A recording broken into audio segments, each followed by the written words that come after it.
Boa tarde, pessoal. Meu nome é Arthur Spirandelli, eu sou um dos especialistas de investimentos aqui da XP. Tenho o privilégio de participar desse projeto transformacional, que é a Assessoria Live, há mais de um ano.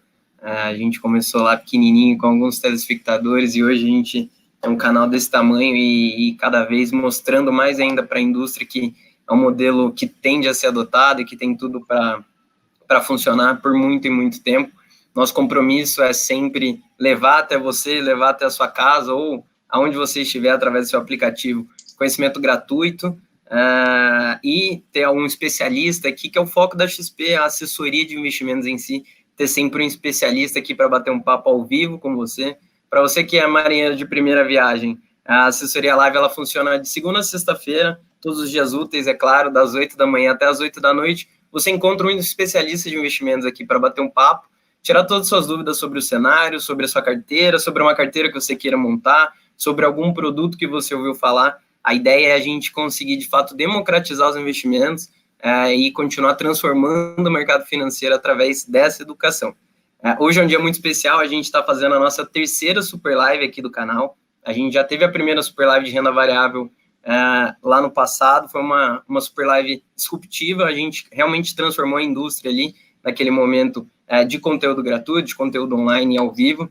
A gente teve a nossa segunda Super Live de Previdência e agora a gente tem a honra de fazer essa terceira Super Live focada em fundos imobiliários, em um momento tão crucial, tão diferente, em um momento que todos nós fomos pegos de surpresa por essa crise que ninguém esperava, e a gente tem ainda a honra de fazer essa Super Live em um modelo novo, todo mundo de casa, todo mundo de home office, mas conseguindo levar da mesma forma, com o mesmo compromisso até você, o nosso conteúdo e a análise dos nossos especialistas. Hoje aqui comigo eu tenho a honra de receber o Fernando Ferreira, o nosso estrategista-chefe, Head de Research aqui da XP Inc. Fernando, um prazer receber você, muito obrigado pela sua companhia, pela sua participação. Se pudesse apresentar para a gente, vai ser um prazer.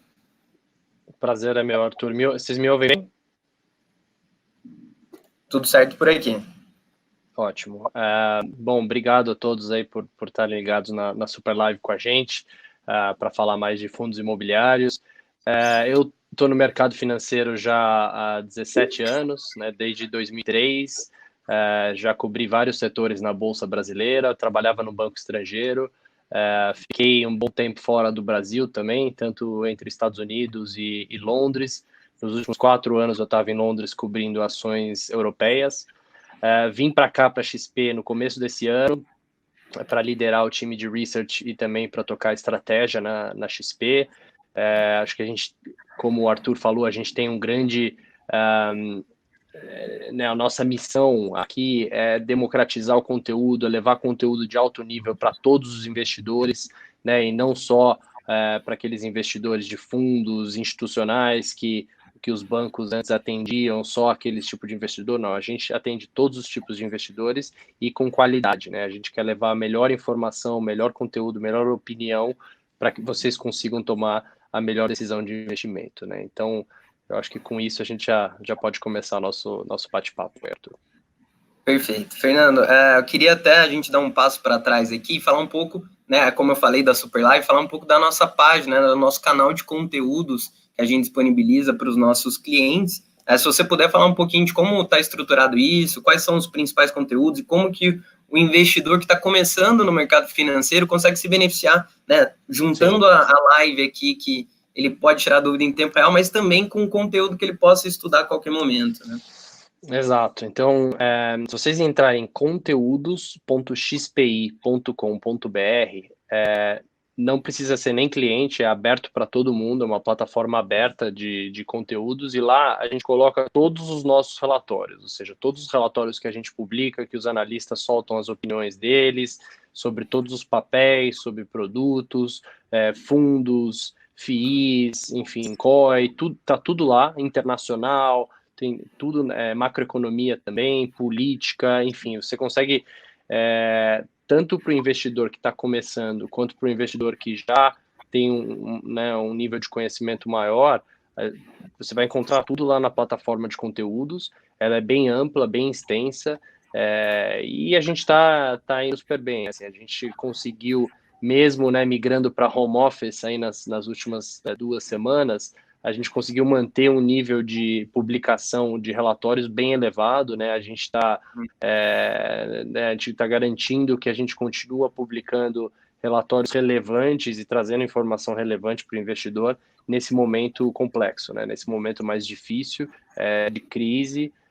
Enfim, é uma crise que é não só no mercado, mas uma crise de saúde principalmente, né? Então, a gente quer garantir que a gente continue atualizando e continue trazendo relatórios relevantes, né, e conteúdos relevantes nesse momento. Então, para quem está começando também, se vocês entrarem lá, você vai ter ali, né, a guia de investimentos, a arena do investidor, tem várias áreas ali que explicam, né, para quem está começando os produtos.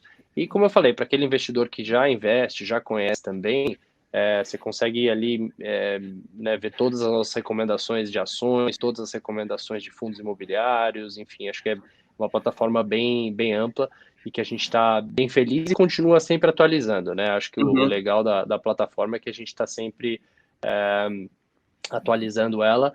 Nesse fim de semana a gente soltou um curso online gratuito para falar sobre a crise, né? Para explicar um pouquinho melhor o que gerou essa crise e o que fazer nesse momento de crise, mais específico sobre o momento atual, e tá lá. Se você entrar na plataforma, é a primeira coisa que aparece um banner ali daquele novo curso que é 100% online e gratuito. Perfeito, sem dúvidas.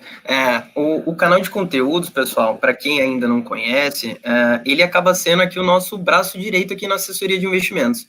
Todas as nossas recomendações e tudo que a gente passa para você, todas as dúvidas que vocês tiram com a gente se baseia na análise que a gente recebe de especialistas nos assuntos, né? Seja para fundos imobiliários, para fundos de investimentos comum, renda fixa, a gente estuda o canal de conteúdos muito também. É por ali que a gente tira os nossos insights, a gente já começa o dia com o Morning Call, que é feito pelo time de research, a gente recebe fechamentos de mercado, análises ali setoriais ali para quem gosta de ações, de entrar no mundo de empresas. Então, o canal de conteúdo realmente acaba sendo o nosso grande aliado nisso. Para a gente começar, você que ainda não que ainda não segue a nossa página, que ainda não está inscrito no nosso canal, a gente tem um canal no YouTube que é a Assessoria Live. Convido você a se inscrever nesse canal e ativar as notificações para você ficar sabendo de todos os nossos conteúdos e também de quando a gente tiver as próximas Super Lives, contar com a audiência de vocês. Fernando, então, a gente começando, eu acho que todo mundo aqui, né, todos os nossos investidores que estão acompanhando, eles estão um pouquinho por dentro do Covid-19, enfim, de tudo que está acontecendo, sim, mas é muito legal né, no meio desse furacão e no meio de todos esses acontecimentos, a gente voltar lá atrás, a gente ir lá para janeiro, e a gente fazer ali um timeline, né, a gente fazer um cronograma de como a gente chegou nesse momento atual. Então, se a gente puder voltar lá para janeiro, bull market, a gente mirando numa bolsa lá 130, 140 mil pontos, e a gente é pego de surpresa. Como que o mercado global e a gente aqui no Brasil, como que a gente foi sentindo os impactos dessa crise, como você falou, uma crise de saúde, uma crise além de ser uma crise financeira, como que isso foi acontecendo ao longo do tempo para depois a gente linkar isso com os fundos imobiliários? Tá bom. Bom, eu acho que, boa pergunta. Assim, a grande diferença dessa crise para crises anteriores é que as crises anteriores elas surgiram no mercado financeiro, né? A crise da 2001, que foi a bolha lá da internet, depois a crise de 2007, 2008, que foi a crise, né, do real estate americano, do imobiliário americano, que isso fez os bancos quebrarem, né? E aí a economia toda desacelerou muito no mundo, etc. E aí todo mundo fica mirando, o mercado financeiro inteiro fica mirando de onde pode vir a próxima crise, mas crises como essa, de maneira geral, elas vão vir de lugares que a gente não espera, né? Porque se você já está esperando e pensando, como é que está o setor imobiliário, como é que está o setor de internet, etc., pensando no que aconteceu no passado, dificilmente crises como essa vão acontecer, né? Porque as pessoas já estão se preparando para ela. E essa crise, ela veio no momento que o mundo tá indo muito bem. Por isso que pegou todo mundo de surpresa, né? A gente olhava os números da Europa, os números dos Estados Unidos e principalmente os números do Brasil em ascensão, né? Assim, a gente vinha num momento macroeconômico bem positivo. Então, por exemplo, para falar dos dados do desemprego, do auxílio-desemprego que saiu hoje nos Estados Unidos, que foi mais de 3 milhões de pessoas, né, 3,2 milhões de pessoas que pediram auxílio-desemprego, no mês anterior tinha sido um dos menores níveis da história, pra você ter ideia. Então foi um dos menores níveis para o pior da história em um mês, né?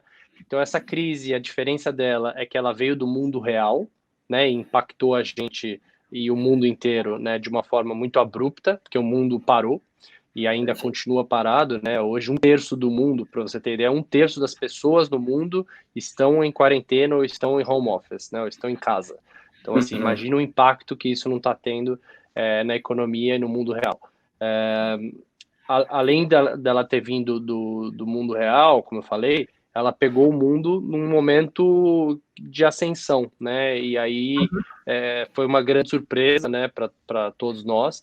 A gente já vinha falando sobre o potencial, né, do coronavírus virar uma pandemia. Em janeiro, a gente escreveu o panorama do mês de janeiro e o título do relatório era Pandemia ou Oportunidade de Compra, né? Porque a gente falava ali, bom, a bolsa caiu, né, os ativos caíram um pouco de preço, será que isso aqui é uma oportunidade de compra ou vai virar uma pandemia? A gente falava ali, ó, se virar uma pandemia, o chão é mais embaixo, né? Porque pode ser que as coisas piorem bem, etc.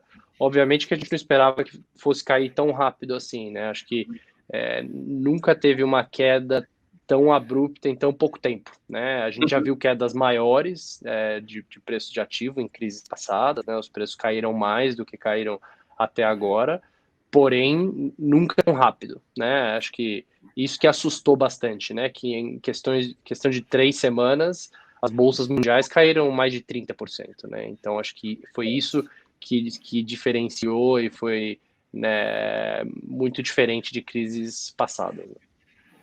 Perfeito. Além de ser uma crise que pegou todo mundo de surpresa, a velocidade que ela chegou é uma das maiores surpresas com essa crise, né? A gente voltou do feriado ali de carnaval já com tudo acontecendo e a partir dali os impactos foram sentidos cada vez de forma mais forte aqui no bolso do investidor brasileiro. Exato, vimos 6 circuit breakers em 10 dias, né? Que também nunca tinha acontecido tantos circuit breakers num espaço tão curto de tempo. Legal, Fernando. E aí, muitos dos investidores que estão nos assistindo aqui, eles entraram na Bolsa e principalmente no mundo dos fundos imobiliários no ano passado. A gente teve um acréscimo de investidores, pessoas físicas, acessando Bolsa e principalmente fazendo seus primeiros aportes no mundo de fundos imobiliários no ano passado. Então, para eles, muito do que está acontecendo agora é novidade. Eu acho que o principal ponto é que poucos investidores associam o fundo imobiliário com a renda variável, né? Ele é negociado em bolsa, a gente compra ele na maior parte das vezes através do mercado secundário na bolsa, e a gente acaba não tendo muito esse panorama de que o que acontece no mundo pode impactar, sim, os nossos fundos imobiliários. Você poderia explicar para a gente um pouco de como que isso está conectado uma coisa com a outra, as notícias globais com o setor imobiliário e com o fundo imobiliário que o investidor acabou adquirindo? Sim, não, é um ótimo ponto, né? Eu estava assistindo a live anterior, a nossa, né? E o pessoal estava discutindo qual era a diferença, né? Entre comprar um imóvel e comprar um fundo imobiliário na bolsa. E sem dúvida eu concordo com tudo que foi falado ali, que, né, um fundo imobiliário você consegue aportar muito menos capital do que para comprar um imóvel, você tem uma liquidez muito melhor do que um imóvel, então você consegue se desfazer rápido, você consegue se desfazer de parte daquela posição e também ter uma diversificação muito melhor do que comprar um imóvel. Dito isso, acho que uma das desvantagens é que você tem o preço ali todo dia. No imóvel, você não tem um preço de tela, né? Que você viu, nossa, meu imóvel caiu 30% ontem. Assim, isso não existe, né? Se você acha que seu imóvel caiu, geralmente você vai segurar e vai falar, bom, acho que agora não é hora de vender, deixa eu esperar um pouco mais. Mas você não tem aquele preço de tela que te traz aquela ansiedade, né? De, putz, caiu, vou ter que vender, enfim. Então, acho que as pessoas têm, eu concordo 100% com o que você falou, como é negociado em bolsa e é um ativo de renda variável, os investidores têm que ter noção que os preços mexem, né? E os preços mexem conforme o humor do mercado, conforme as notícias macroeconômicas, né, conforme taxas de juros. Então, assim, né, a avaliação dos preços daqueles ativos de fundos imobiliários não é muito diferente do que o preço de uma ação. Obviamente, uma ação a gente está avaliando uma empresa como um todo, né, e não está avaliando só o ativo, que é o caso do fundo imobiliário. Então, os fundos imobiliários, eles têm uma característica, por serem um ativo só ou uma série de ativos, que eles têm uma volatilidade menor do que uma empresa, né? Porque uma empresa, ela vai ter dívida, ela vai fazer investimentos, enfim, tem uma volatilidade intrínseca maior em ações do que em fundos imobiliários. Então, isso aconteceu esse ano, né? Mesmo nessa queda brusca que a gente viu de preços, fundos imobiliários caíram menos que o Ibovespa, né? E é assim que eles deveriam performar mesmo, né? O IFIX caiu menos que o Ibovespa, caiu bastante também, acho que as duas classes de ações, que assustou muita gente, né? Que falou, pô, mas eu comprei um fundo imobiliário justamente porque era estável. Assim, não necessariamente, né? Porque eles são negociados em bolsa. Então, se o investidor quer fazer, né, caixa e quer levantar a caixa, quer fazer liquidez porque está assustado com as notícias, os preços vão acabar caindo, né? E acho que uma outra diferença aqui que eu falaria entre fundos imobiliários e a bolsa e as ações normais é que fundos imobiliários ainda é um setor muito menor que a bolsa, né? Quando a gente olha em tamanho de mercado, né? Em valor de mercado. Então, nesses momentos que o investidor quer fazer caixa rápido, a porta de entrada e de saída ela é menor, né? A liquidez dos papéis ela é um pouco mais restrita que a liquidez da bolsa, por isso que a gente acaba vendo essas movimentações bruscas de preço, mas que também trazem oportunidade, né? Para a pessoa que tá mirando, tá olhando o longo prazo, fala, pô, mas será que esse ativo não vai existir mais? Será que é tão catastrófico assim o cenário, né? Então, assim, tem que começar a pensar, e o que eu diria para o investidor hoje é começar a pensar, bom, quais são as empresas, quais são os setores que vão conseguir sair dessa crise, né? Os próximos 3 meses vão ser ruins para todo mundo, né? Acho que isso está dado, né? Isso está claro. Mesmo no setor elétrico, por exemplo, que falam, o setor elétrico não ia ter impacto nenhum. A ANEEL já falou que, né, vai ter que dar desconto em tarifa, que não vai deixar cortar a energia das pessoas. Então, assim, todos os setores vão ter que ajudar o Brasil a sair dessa, né? Então, acho que fundos imobiliários vai passar por esse problema também, que, né, renegociação de aluguel e empresas não pagando no curto prazo, etc. Mas o bom dessa crise é que ela tem um tempo para acabar, né?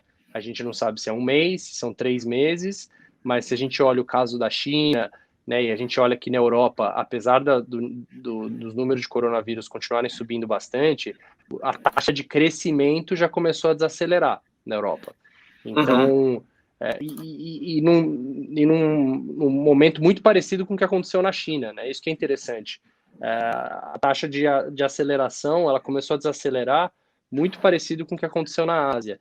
Então, o mercado está olhando para isso, está se animando, falando, bom, então, com certeza a gente vai ter um mês aí pela frente muito ruim nos Estados Unidos, um mês pela frente muito ruim no Brasil. O Brasil está uns 15 dias atrasados, né? Porém, a gente consegue ver uma luz no fim do túnel, né? Então, você olha pós essa crise, você olha para 6 meses, 12 meses, 18 meses, e você já começa a ver vários ativos com níveis de preços bastante interessantes, né? Acho que tem bastante oportunidade, sem dúvida, né? E o importante é que o investidor saiba navegar, né, esse período de turbulência e não se assuste, né? Porque a pior coisa que pode acontecer é a gente vender tudo na baixa, depois o mercado recupera e aí você, né, assim, perdeu 2 vezes, né? Você perdeu na queda e perdeu na volta também, né? Exatamente. Ferreira, até é legal, antes da gente entrar de fato nos fundos imobiliários e um pouquinho do que está por trás de cada um deles, eu acho que tem muito investidor nesse momento se perguntando o que mudou no cenário nesses últimos 3 dias, né? A gente vem de 2 fortes altas na nossa bolsa e hoje também um sinal de reação. O que mudou? O que a gente já vê de diferente do que a gente estava vendo nas últimas semanas de fortes quedas, de circuit breakers? O que a gente começou a ver? O que mudou no cenário global e aqui interno também nesses últimos 3 dias? Não, acho uma excelente pergunta, porque assim, agora a gente vai começar a ver os dados econômicos e os dados das companhias sendo reportados, e os dados vão ser muito ruins, né? As coisas vão piorar daqui para frente, as notícias vão piorar. Mas por que o mercado está se antecipando a isso? Acho que primeiro é aquilo que eu falei dos casos na Europa começarem a mostrar uma desaceleração na margem, né? Pequena ainda, não quero falar que o problema na Europa não existe, longe disso, mas na margem a gente já começa a ver uma pequena desaceleração, principalmente na Itália e na Espanha, começando também a desacelerar. Mas muito mais importante que isso é a resposta dos bancos centrais e dos governos, né? O nível de resposta que a gente viu, né, do Banco Central americano, do governo americano aprovando esse pacote de 2 trilhões de dólares no Senado ontem, e na Europa também, né, do Banco Central Europeu, e os governos europeus também, né, se juntando para anunciar um mega pacote fiscal, há 2 semanas atrás, 3 semanas atrás, eu diria que era meio inimaginável que o pacote seria desse tamanho, né? Então, só para dar uma ideia para vocês, o pacote de 2 trilhões de dólares nos Estados Unidos, ele representa 10% do PIB americano e ele representa 2% do PIB global. Então, assim, é muito dinheiro, né? Sem dúvida é muito dinheiro. Hoje de manhã, o Powell, né, que é o presidente do Fed, o Banco Central Americano, ele deu uma entrevista falando que não vai faltar dinheiro e não vai faltar munição para os Estados Unidos, né, saírem dessa crise. Então, acho que isso animou bastante o ânimo do mercado, né, porque qual que é o grande risco do que a gente está vendo acontecer? Acho que a queda ela vai ser muito brusca mesmo, né? A gente, como eu falei, os próximos 3 meses a gente vai ver números muito ruins econômicos e das empresas, porque a economia parou, né? As pessoas estão em casa. Mas dito isso, que os governos eles têm que agir rápido e têm que agir de uma forma, né, bem contundente, para evitar que as falências explodam, né? Ou seja, que tenha muita falência de empresas e que com isso o desemprego também suba drasticamente, né? Porque se isso acontecer, se a gente vê muitas empresas falindo, a recuperação vai ser muito mais lenta, né? Ela não vai ser aquela recuperação em forma de V, vai ser aquela recuperação que vai demorar demais porque várias empresas quebraram, as pessoas perderam o emprego e você vai demorar muito para sair desse buraco, né? Como os bancos centrais e os governos agiram de forma muito rápida e muito contundente, com pacotes enormes, o mercado se animou com isso, falou, opa, a gente já está vendo, né, Europa começando a desacelerar um pouquinho o coronavírus, porém aqui eu acho que o que a gente chama em inglês, né, do worst case scenario, né, que é o pior caso possível, eu acho que os governos estão colocando né, que isso não vai acontecer. Acho que eles estão evitando que esse cenário de depressão econômica ocorra. Que vai ter recessão, acho que está muito claro, né? Hoje o próprio Powell do Banco Central americano falou que provavelmente a gente está em recessão, sim. Porque, né, assim, acho que é inevitável dado o tamanho né, do choque. Mas acho que o importante, o que está animando o mercado, né, nesses últimos 3 dias, é o tamanho dessa resposta que a gente tem visto. Perfeito. Ferreira, ficou bem claro em questão de cenário, eu acho que a gente já passou pelo que precisava, a gente consegue entrar um pouco mais agora nesse mundo de fundo imobiliário e no que está por trás disso tudo. Né? Para quem ainda não entende muito bem sobre um FII, para quem ainda não sabe muito bem como funciona um fundo imobiliário, basicamente um condomínio de investidores ali que confiam na mão de um gestor a capacidade de escolher imóveis ou até recebíveis de imóveis, e você vai receber ali um aluguel por isso, de certa forma, né? Assim como quando você compra um imóvel, você pode colocá-lo para aluguel e você receber esse aluguel mensalmente. No caso dos fundos imobiliários, você adquire cotas, então participações desse fundo imobiliário, você vira um dos donos desse fundo imobiliário de alguma forma, e todos os meses, ali, na grande parte, em todos os meses, você receberia um aluguel já isento de imposto de renda. Você tem essa vantagem que você pode você recebe eles já descontados sem imposto de renda. Dentro desse mundo de fundos imobiliários, então, a gente divide em dois grandes grupos, né? Então, os fundos de tijolo e os fundos de papel. Dentro dos fundos de tijolo, a gente pode imaginar ali fundos imobiliários que são especializados em shoppings, em galpões logísticos, em lajes corporativas, em hotéis, enfim.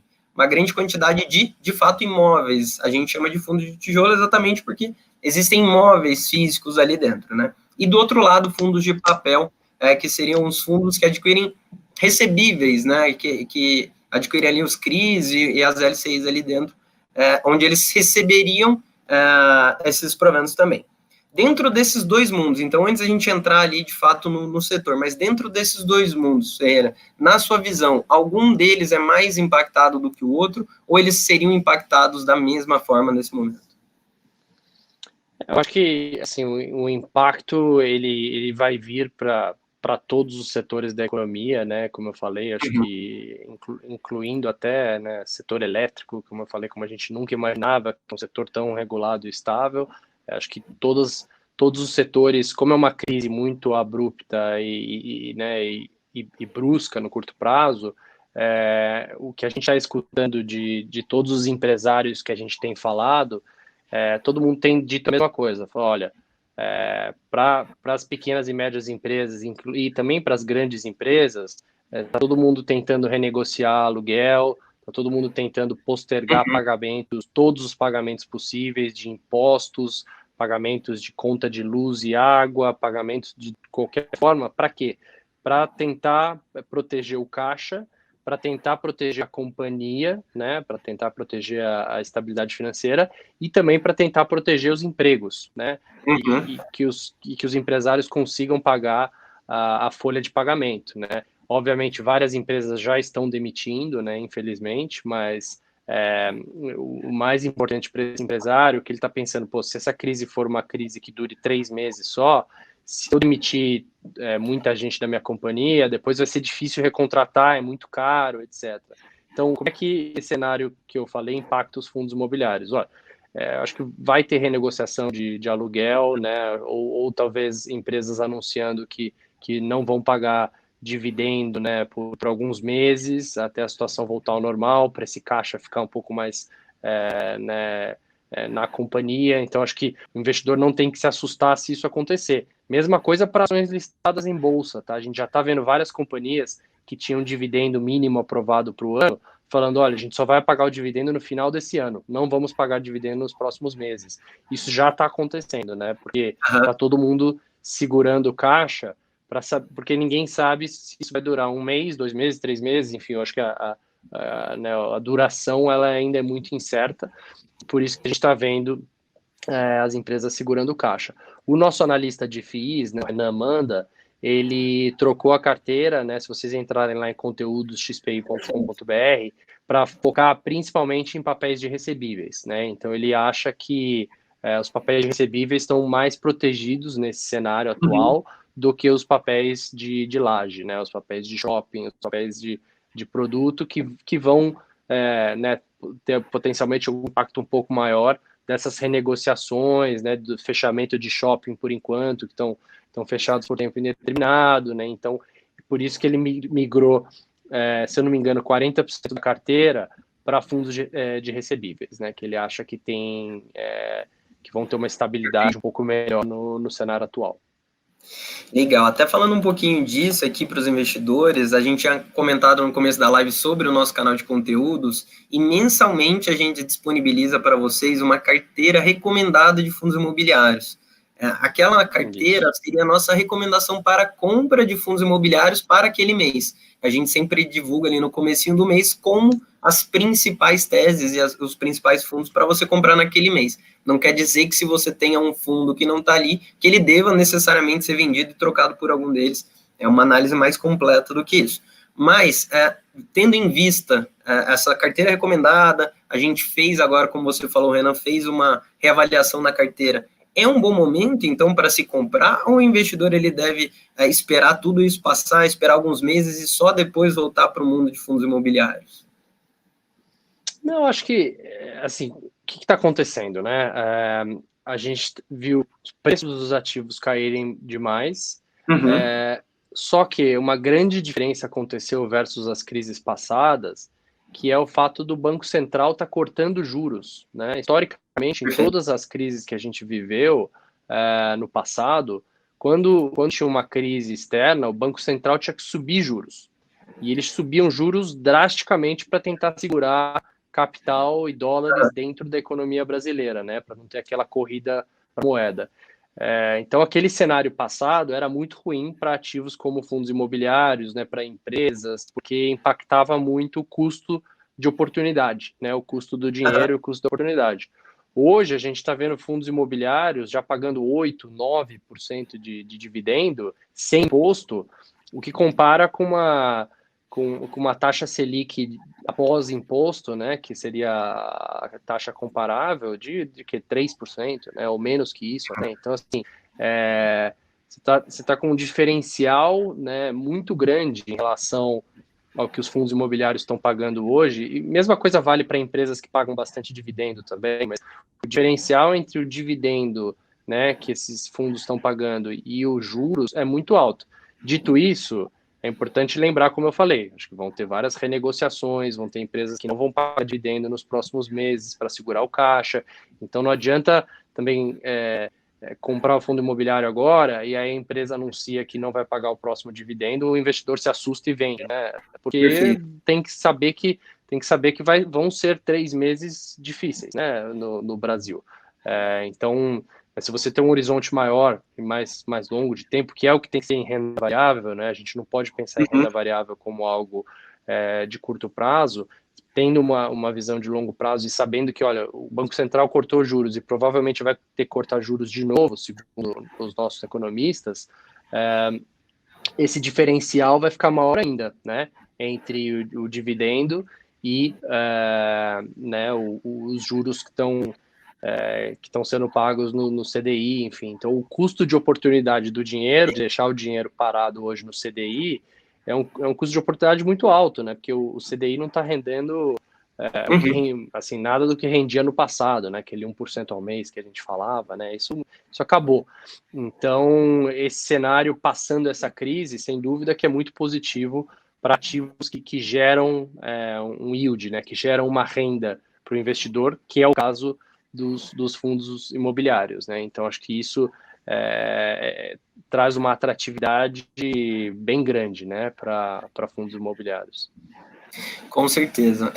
Eu acho que, até complementando aqui, e é uma visão que os investidores eles precisam ter antes de aplicar em qualquer produto, né? Eu acho que é muito mais a relação do alinhamento de expectativa em relação àquele produto, né? Então, o investidor que escolhe um fundo imobiliário, ele tem que ter em mente, em primeiro lugar, que é um ativo de renda variável, né? Então, ele vai ter Isso. oscilação na cota na bolsa diariamente, mas que ele deveria levar esse investimento para o longo prazo, e inclusive um dos produtos que mais deveria ficar na carteira dele, né, por mais tempo. Assim como alguém que compra um imóvel não espera vender ele ali depois de 1 ano, 2 anos, né? Ele espera realmente ganhar os aluguéis e esperar que esse imóvel se valorize muito para vender. Então, eu acho que a pergunta que tem sido aqui a trending topic da nossa assessoria live, desde que começou esse movimento de crise, digamos assim, na economia, eu devo vender os meus fundos imobiliários? Será que eu devo aceitar esse preço que estão me oferecendo? Um fundo que custava R$ 130 há poucos meses, hoje está sendo negociado a 90, 95. É melhor eu vender essa cota e esperar com que tudo se normalize e ir para investimentos mais seguros, ou nada muda na visão de longo prazo? Na sua opinião, Ferreira, algo mudou? O investidor ele deveria manter a convicção que ele tinha até o começo do ano, até o final do ano passado, quando ele adquiriu essas cotas? Não, acho assim, o cenário sem dúvida mudou, né? A gente está passando por um terremoto e aí depois do terremoto está vindo um tsunami aí do econômico complexo, então assim, o cenário realmente mudou. Porém, por isso que é muito importante olhar aquele ativo, saber quais ativos estão por trás daquele fundo, né? Qual o portfólio de recebíveis ou portfólio de ativos que estão ali por trás e ter uma cabeça de longo prazo. Pensar, pô, mas será que em 2021 tem algum problema, né? Se a economia voltar ao normal, Será que eu já não tá num preço, já olhando para frente, já muito atrativo? Então, assim, é o mesmo paralelo que eu faria se a pessoa tivesse comprado um apartamento no final do ano passado, que você pagou 100, né, e hoje vem um comprador, bate na sua porta e fala, ó, te pago 70 no seu apartamento. Você vai mandar o cara passear, né? Você fala, pô, sai daqui, Exatamente. não quero, nem vem falar comigo, porque, assim, você vai ficar meio ofendido até, né? Pô, então é meio isso. Você precisa do dinheiro? Se a resposta for não, se você não precisar do dinheiro agora, não tem por que vender, né? Assim, na verdade, você pode até fazer mais aportes, né? Pensando no longo prazo, aumentar a posição dentro do possível, obviamente. O que a gente tem falado para o investidor, não tente ser herói, não tente alocar tudo em um ativo só, não use alavancagem nesse cenário, porque é um cenário de incerteza, né? Por isso que as oportunidades existem, mas dentro dos limites da carteira, tendo caixa disponível, etc., se você quis comprar um ativo que valia 100 em setembro, em dezembro, e agora ele vale 70, e o ativo em si continua robusto numa visão de longo prazo, você deveria, na verdade, querer comprar mais dele, né? E não vender. Eu sei que assusta, né? Você olha e fala, putz, eu perdi tantos reais, né? Perdi não sei quantos, né? Então, assim, assusta realmente. Só que a visão tem que ser outra, né? Fala, pô, mas agora, será que o preço não está muito mais atrativo, que agora não vale mais a pena eu aumentar minha posição? Exatamente. Inclusive, quando você olha, né, pô, agora está com dividendo de 10%, 8%, 9%, que seja, sem imposto. Se eu deixar o dinheiro no CDI, eu vou ganhar 3% por ano. Então, assim, acho que essa é a conta que o investidor tem que fazer, né, e sabendo que a gente está no meio de um cenário volátil e, né, enfim, a gente não sabe se a bolsa vai cair mais, porque pode ser que recupere e aí depois saiam dados piores e esse lockdown continue por mais tempo, a bolsa realize. Então, assim, sabendo que a gente vai continuar num cenário de volatilidade no curto prazo, é importante essa cabeça, olhar para 2021, olhar para o ativo que você está comprando, ter certeza que são ativos de qualidade ali dentro, que são geridos, né, por um gestor bom, por um gestor que você confia, e a cabeça do investidor tem, na minha opinião, tem que ser muito essa, né, de falar, pô, será que esse ativo deteriorou tanto assim, né, para Perfeito. cair tanto de preço quanto caiu? Pode ser que caiu de preço só porque os investidores se assustaram e acabaram vendendo, mas isso cria uma Exatamente. oportunidade, né? Exatamente. Até um ativo que ele é negociado, né, como renda variável, né, um ativo negociado em bolsa, inclusive para quem não sabe, a XP ela tem taxa zero de corretagem para fundos imobiliários, então você pode adquirir e vender suas cotas de fundos imobiliários através da nossa corretora. Tendo uma conta na XP, estando ativo na bolsa, você não paga nada de corretagem por isso. A XP, inclusive, foi uma das primeiras corretoras a zerar a taxa para fundos imobiliários. Mas um ativo que é negociado em bolsa, ele está muito suscetível a esses pânicos do mercado, né? E também ao preço ficar um pouco irracional. Assim como lá em novembro e dezembro, a gente viu as cotas dos fundos imobiliários super valorizando e ficando com um preço até um pouco irracional, os investidores aceitando pagar 150, 170, 180 reais em uma cota de um FII, 3, 4 meses depois, esse mesmo investidor está aceitando vender uma cota a 85, 90 reais, sendo que dentro daquele fundo o imóvel não mudou em nada, né? Você acha que essa correlação de movimento de mercado, né, do pânico, ela ocorre da mesma forma para FIIs como para ações? Ou você vê esse movimento muito mais no mundo de ações do que nos fundos imobiliários? Não, ocorre da mesma forma, né? Agora, dito isso, como eu falei, a volatilidade dos fundos imobiliários, em geral, ela é menor do que a volatilidade da bolsa, né? Então, acho que no IFIX, né, no índice de fundos imobiliários, a gente teve um dia, semana passada, que caiu 13%, né? Se eu não me engano. A bolsa teve vários dias assim, né? A bolsa caiu 15, depois caiu 12, depois tivemos 6 circuit breakers na bolsa em um período de 10 dias, né? Então, assim, eles têm uma movimentação parecida, porque são todos listados em bolsa, né? É um ativo ali que negocia como uma renda variável, porém os preços dos fundos imobiliários, em geral, eles mexem menos, né, do que os preços de uma ação, de uma companhia. E isso por que isso acontece? porque o risco, em geral, ele é menor também, né? O risco de uma empresa falir, porque ela tem muita dívida, por exemplo, faz com que os investidores, nesse momento de crise, se assustem muito e você vê papéis que caem 80%, 90%. Por quê? Porque as pessoas estão com medo, será que essa empresa vai sobreviver ou não? Num caso de um fundo imobiliário, é diferente, né? Você está comprando um ativo, você está comprando um pedaço de um ativo mesmo, né? Uhum. Então, assim, o risco ele é menor, né, do que o risco de uma ação. Por isso que muita gente, você deve olhar para fundo imobiliário muito com uma cabeça de renda e menos com uma cabeça de apreciação de capital. Acho que as duas coisas ocorrem, porém, se você quer grandes apreciações de capital no longo prazo, ações tendem a ser melhor que imóveis, né? Porque ações, a empresa cresce, ela gera mais lucros, né? Ela reinveste aqueles lucros na própria companhia para crescer mais, e isso gera um valor a longo prazo, em geral maior que um ativo, que um imóvel que está distribuindo todo o caixa, né? Então, o fundo imobiliário, por que o risco é menor? Porque ele distribui todo o caixa, né, e não reinveste aquele caixa. Uma companhia não, uma empresa, ela tem dívida, ela reinveste aquele caixa, enfim. Então, em momentos de crise, você vê as ações caindo muito mais que fundo imobiliário, que é o que deveria acontecer, né? É natural que essa volatilidade realmente seja menor do fundo imobiliário, por isso que é importante ter na carteira, né? Quando você está comprando uma carteira de investimento em vários ativos diversificados, não dá para ter só ações, né? Não ter nenhuma exposição cambial, não ter caixa.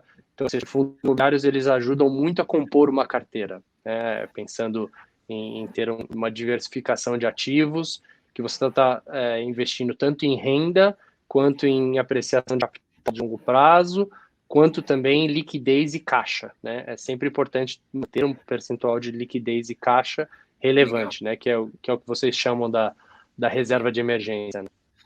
E que agora está sendo chamada também de reserva de oportunidade. A crise agora ela não se chamar a reserva de emergência também de reserva de oportunidade. O que acontece acaba sendo muito verdade, né? O investidor que tinha uma liquidez nesse momento, ele está conseguindo aproveitar um saldão aí na bolsa, né?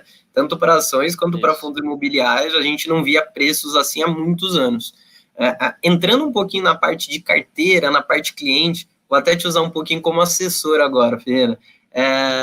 A gente usa muito, e até embasado muito no que a gente aprende lá no canal de conteúdo, e a gente aqui, assessor, é o que a gente mais preza para os nossos clientes, é a questão da diversificação. Só com uma diversificação de carteira ampla e boa o suficiente, a gente consegue minimizar efeitos de uma crise e também maximizar ganhos, né? Então, como que a gente poderia, na sua visão, utilizar essa diversificação de carteira dentro do mundo de fundos imobiliários para a gente poder aproveitar todas as oportunidades e também ter um pouco de proteção ali dentro desse mundo? Eu acho que assim, a carteira que a gente solta, né, de fundos imobiliários todo mês, ela tem ali uma série de ativos recomendados e de vários tipos diferentes de fundos, né? A gente tem ali fundos, né, com multiproduto, fundos de recebíveis, fundos de laje, fundos de shopping, fundos industriais, enfim, a gente faz essa diversificação também dentro dos fundos imobiliários, justamente para olhar tanto as oportunidades, né, de preço e oportunidades que a gente está vendo no mercado, quanto fazer essa diversificação em vários tipos de ativos diferentes, né? Porque se uma classe específica tá pior, né, por algum motivo específico ali daquela classe de ativo de fundo imobiliário, a gente reduz a exposição, a gente aumenta a exposição a outro tipo de produto, que foi o que a gente fez esse mês, aumentando bastante a exposição a fundos de recebíveis, né? Que a gente acha que vão ter um impacto menor do que, por exemplo, fundos de shoppings. Né? Então, a gente faz essa, vamos dizer, eu diria que é uma alocação dinâmica, né? Ou tentar ajudar o investidor a fazer essa alocação dinâmica, que é todo mês olhar para oportunidades e falar, bom, o que dá para fazer de trocas na carteira, né? Vou aumentar a exposição a esse fundo, vou diminuir a exposição àquele fundo, porque quando a gente fala em investimento de longo prazo, isso não quer dizer que você vai comprar hoje e só abrir o seu home broker daqui 5 anos, né, para ver o que aconteceu. Não é o caso, né? Você sempre pode ir fazendo trocas dinâmicas na carteira de, né, um ativo cai demais, você compra, um ativo que subiu muito de preço, você vende um pouquinho, vai fazendo Legal. trocas, né, ao longo do tempo. Então, o investir a longo prazo não quer dizer, né, que é o comprou e nunca mais olha para aquele ativo, né? Porque as coisas mudam. Por isso que a gente faz essa reavaliação de carteira todos os meses, e isso vale para fundos imobiliários, vale para as carteiras de ações e também vale para as carteiras recomendadas do time de alocação, né? Todos os meses eles soltam qual a carteira recomendada em perfil conservador, moderado e agressivo, né? E ali tem uma sugestão, né, de alocação baseado em vários tipos de ativos diferentes. Né? Legal. Até entrando em um ponto aqui que a gente ainda não falou muito, essa crise que ninguém esperava, ela pega o setor de fundos imobiliários em um momento ímpar, né? Um momento que os fundos imobiliários mais estavam ganhando força, que a gente mais tinha investidores entrando, mercado de capitais muito aquecido, com muitas emissões de novas cotas lançadas, e a gente acaba tendo um grande pause em tudo isso, né? Mas existe aqui uma pergunta que também é uma dos nossos trending tópicos desde que começou todo esse momento, que é, já chegamos no fundo, já chegamos no pior momento ou não? Essa pergunta ela vem sendo repetida desde o primeiro dia da crise, desde o primeiro dia que a Bolsa caiu, e a gente nunca sabe se de fato, né, naquele comecinho a gente começou a imaginar a Bolsa a 90 mil pontos e de uma hora para outra 80, 70, 60, vou te colocar na parede agora, mas na sua visão, na visão do research da XP, a gente ainda pode ter uma queda ainda maior e qual seria esse número, se existe um número mágico para a Bolsa, ou não? A gente já começa a ver sinais de que daqui para frente a gente pode ter uma normalização e voltar para onde a gente estava? Essa pergunta a gente também tem recebido, né, várias vezes ao dia, aí, todos os dias, né, se a gente já chegou no fundo do poço ou não. A gente vai ter certeza dessa resposta, né, daqui 6 meses, quando a gente olhar para trás e falar, putz, aquele era o dia, né, aquele era o dia que eu tinha que ter comprado, tava tão óbvio, né, assim, olhando para trás é sempre óbvio, né, você sempre fala, putz, era tão claro, né, ali no momento é impossível dizer. E por que é impossível dizer agora? Porque a gente não sabe a duração, né, da crise do coronavírus, a gente não sabe se vai durar 1 mês, 3, né, e se durar 3 meses, qual que vai ser o impacto na economia, né, em relação a falências, a desemprego, etc., qual vai ser a recuperação. Por isso que é muito difícil dizer hoje se a gente já chegou no vale, né, ou não, no fundo do poço. O que dá para eu dizer? Dá para dizer o seguinte, olhando para as quedas e crises passadas dos últimos 30 anos, a gente vê que em cenário de recessão global, que é o que a gente está vivendo agora, a média de quedas da Bolsa foi entre 45% até 60%, tá, de queda. A gente caiu, quando a Bolsa aí bateu 63 mil pontos, né, na segunda-feira, a gente chegou a cair 45, né? E agora a gente deve tá caindo um pouquinho menos de 40, né? Olhando aqui, é isso, uns 30, 34, 35% que está caindo até agora. Então, se essa crise se estender e a gente não conseguir ter uma recuperação rápida do coronavírus, pode ser que a Bolsa recupere e caia mais? Sim, pode ser. A gente falou no nosso relatório que a Bolsa poderia ir para 60 mil pontos, né? Poderia chegar em 60 mil, que seria a média de cenário de recessão global. A gente bateu 63 na segunda-feira, né? Então, assim, estava muito próximo disso, né? Então, chegou próximo desse número que a gente tinha escrito nesse relatório que você falou, né? Que foi a crise mais rápida da história. E a gente falou lá que se essa crise for tão dramática quanto foi 2008, aí sim a Bolsa poderia vir para entre 45 mil a 50 mil pontos, tá? Esse cenário, um cenário bem baixo de crise. Qual que é a diferença da crise atual para a crise de 2008? A gente já falou um pouquinho, né? Lá foi uma crise do mercado financeiro, aqui uma crise do mundo real, mas a outra diferença é que hoje os bancos centrais e os governos, eles estão muito mais atuantes, muito mais rápido do que foram lá Perfeito. em 2008, que demoraram demais para atuar, deixaram Uhum. os bancos quebrarem, lembra, Bear Stearns quebrou, depois a Lehman Brothers quebrou, porque existia uma discussão, será que a gente pode salvar a empresa privada, né? Será que isso aqui não vai criar um incentivo errado, tal? Deixaram, e aí causou um caos no mundo inteiro, né? E aquilo exacerbou demais a crise. Hoje em dia, está muito claro para os governos de, olha, não deixa as empresas quebrarem, porque se as empresas quebrarem, aí a crise é muito pior, né? Porque o desemprego vai na lua e aí para tudo, enfim. Então, os governos estão atuando justamente para não deixar que esse cenário de catástrofe aconteça. Então, essa é uma diferença bem relevante, né, versus a crise de 2008, a atuação dos governos antecipada, né, não deixar a coisa degringolar. E a outra diferença que eu diria é que 2008 foi uma crise de balanço, né? Foi uma crise de excesso de alavancagem, ou seja, tinha muita Perfeito. dívida nas empresas, muita dívida nos bancos, e quando você sai de uma crise que você estava muito alavancado, demora muito para recuperar, né? Porque o consumo fica, né, retraído, as empresas investem pouco, porque você ainda está com aquela memória né, que você quebrou e aí, né, demora a voltar. Essa crise atual não, ela é uma crise que provavelmente ela tem uma data para acabar, que a gente não sabe se é um mês ou 3 meses ou o que seja, Uhum. mas passando isso e o mundo voltando ao normal, a recuperação ela é muito mais rápida também, né? Perfeito.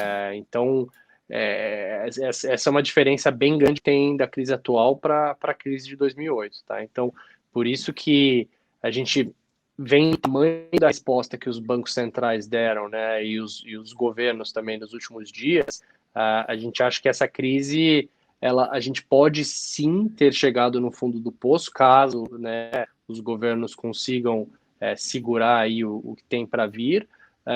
Porém, né, acho que teria um pouco mais para cair ainda, caso, né, essa crise estenda e a gente não consiga controlar o coronavírus, que continue né, deixando a população global em lockdown por mais tempo, né, enfim. Esse cenário também não dá para descartar, né? Um cenário que esse negócio se estende por mais tempo, né? Porque o que aconteceu na China, sem dúvida, é positivo, nos traz uma esperança de que, né, isso aqui pode desacelerar. Porém, a China, né, eles mandam assim, todo mundo fica em casa, ninguém sai de casa, todo mundo obedece, né? Na Itália, não foi assim, eles tentaram, as pessoas não obedeceram e deu no que deu, né? Então, assim, eu acho que não dá para descartar um cenário que a crise possa durar um pouquinho mais. Por isso que eu digo, é impossível dizer hoje se chegamos no posto ou não. Porém, as notícias vindo dos governos, elas são bastante alentadoras, né? São bastante positivas, porque eles não estão esperando as coisas piorarem demais. Né? Perfeito. Realmente é uma aula de cenário. E até continuando nesse ponto, eu queria que você ensinasse todos os investidores aqui da live a serem um analista de research. Quais são os principais pontos que a gente precisa avaliar do cenário global, os principais indicadores, as notícias, o que se espera dos governos e quais são, de fato, as notícias que a gente precisa ficar atento para servir como termômetro daqui para frente. Né? Quais são os principais drivers que podem fazer a gente voltar à normalidade e que vocês mais acompanham aí da parte de research? Legal. Eu acho assim, para quem tem interesse, né, em saber mais e até eventualmente seguir nessa carreira, né, o time da XP Educação tem um MBA em ações que tem um módulo lá específico de Equity Research, né, que eu e o Karel, a gente deu algumas aulas lá, falando sobre o dia a dia, o que a gente faz, etc. Mas assim, o que define o preço de uma ação, né? São várias coisas que definem o preço de uma ação, mas em linhas gerais, a gente projeta, né, o que vai ser o futuro daquela companhia em termos de receita, margem e lucro, né? A gente quer saber, estimar qual vai ser o lucro futuro daquela companhia, e a gente desconta isso, né? A gente traz isso para o valor presente, né? A gente tem um modelo de 10, 20, 30 anos para frente, e a gente traz isso para o valor atual, dividindo por uma taxa que é basicamente o prêmio de risco, né? Então, em cenários de crise como esse, a gente tem que olhar para os nossos modelos de avaliação e falar, bom, será que mudou o cenário de receita? Para várias empresas mudou completamente, né? Você tem lojas fechadas no varejo que não vão por tempo indeterminado, então a gente tem que olhar e falar, bom, então aqui vai ter um impacto grande na receita, e aí qual é o impacto no lucro, na margem dessa companhia, etc. E além disso, como o risco país subiu, como taxa de juros de longo prazo subiu, etc., esse prêmio de risco também aumentou, né? Então você vê movimentos muito bruscos nas ações, por quê? Porque tanto o lucro vai diminuir, quanto o prêmio de risco subiu, né? O cenário estabilizando, né, essas receitas e o lucro volta a normalizar, ao mesmo tempo que o prêmio de risco tende a normalizar e cair também. Então aí o preço das ações sobe rapidamente, né? Obviamente o outro cenário também existe, né? Que é se a crise se aprofundar, né, as coisas vão piorando e a gente tem que reavaliar os modelos. Então a gente faz esse trabalho de avaliação das empresas, é constante, tá? Não existe um momento que a gente fala, agora vamos rever nossas estimativas. Não, o analista ele está sempre olhando para as notícias das empresas, as notícias do setor e as notícias macroeconômicas, né, os números macroeconômicos para ajudar nessa projeção. E a gente está sempre reavaliando os cenários e reavaliando os modelos de avaliação, e avaliando os preços, os valores, né, que a gente estima para aquelas ações, para aqueles ativos. E aí o papel do analista é falar, bom, esse é o valor intrínseco que eu acho para esse ativo e o preço está mais baixo ou mais alto do que o valor intrínseco, né? Então, as recomendações de compra, neutro, vem daí, né? A estimativa de valor versus o preço que aquele ativo está sendo negociado. Para o mundo de fundos imobiliários, é lógico que as variáveis mudam, mas o conceito acaba sendo o mesmo, né? Se é aquele... Exatamente o mesmo. Perfeito. Galera, então para a gente isso. Recapitular tudo que a gente, né, resumir aqui rapidamente tudo que o Ferreira nos ensinou durante essa 1 hora de bate-papo. Essa crise, ela tende a ser passageira, a gente consegue ver a luz no fim do túnel, a gente já está vendo com as notícias e os estímulos que os governos ao redor do mundo estão fazendo. Os ativos como os FIIs, que são negociados em bolsa, eles têm sim um impacto no seu preço, mas tem um impacto menor no imóvel de fato, no recebível ali de fato. É um momento que você não precisa de fato se desfazer dos seus fundos imobiliários, eles não deixaram de ser bons imóveis, não deixaram de ser ativos atrativos, a mesma convicção de quando a gente tinha, quando montou essa carteira com vocês, ela se mantém, lógico que a gente vai fazendo revisões ao longo do caminho, mas os ativos continuam tão interessantes quanto, e é um momento como um saldão. Os ativos estão descontados, estão baratos, é um momento para quem tem ali a reserva de oportunidade conseguir adquirir ativos muito baratos e ter ainda uma chance maior de valorização no longo prazo, é claro. Bom, para você que está acompanhando a nossa assessoria live pela primeira vez, não se esqueça de se inscrever no nosso canal no YouTube, Assessoria Live XP. A gente fica ao vivo todos os dias, de segunda a sexta-feira, das 8 da manhã às 8 da noite. Você consegue bater um papo com os nossos especialistas. Ative as notificações no YouTube para você receber as notícias da Assessoria Live. É sempre um prazer poder bater esse papo com vocês. A gente segue até às 8 da noite hoje. A gente ainda vai receber gestores e outros especialistas de fundos imobiliários para seguir nesse bate-papo sobre o setor e sobre tudo que está por vir com o Covid. Eu gostaria de agradecer muito o Ferreira por essa participação, por essa aula que a gente teve de cenário, de precificação de ativos, enfim. Ferreira, muito obrigado, uma honra receber você aqui na nossa live. Obrigado vocês, Arthur, obrigado por todo mundo participar e continuem com a gente aí até 8 da noite. Perfeito. Pessoal, um grande abraço, até mais.